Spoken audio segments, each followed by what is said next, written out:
হরণ হয়ে যায়, সে দেখবে নৌকাটা অন্বেষণে বেরিয়ে যায়। তাই আজকে এই অশোক বনে আমার রামকান্ডারি কেন এসেছে জানো? এই কৃতপাপী রাক্ষসকে একদিন উদ্ধার করে বৈকুণ্ঠে নিয়ে যাওয়ার জন্য।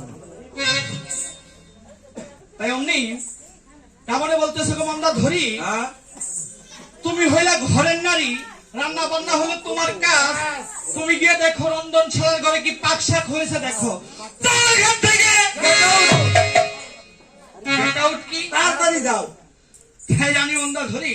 তাই অমনি রাবণ রাজা বলতেছিল, সারথি ভবন, তোমরা আমার যুদ্ধের অস্ত্র রাখার রথ করে দাও সাধন। তাই সারথি কিভাবে রথ সাজাইতেছে দেখেন। রথ সাজাও, রথের সারথি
পাখার বাড়ি গিধিনি করলে ডান হইতে কালো সর্প চলে যায়, যেও না বলে ডাকছে সারার মায়।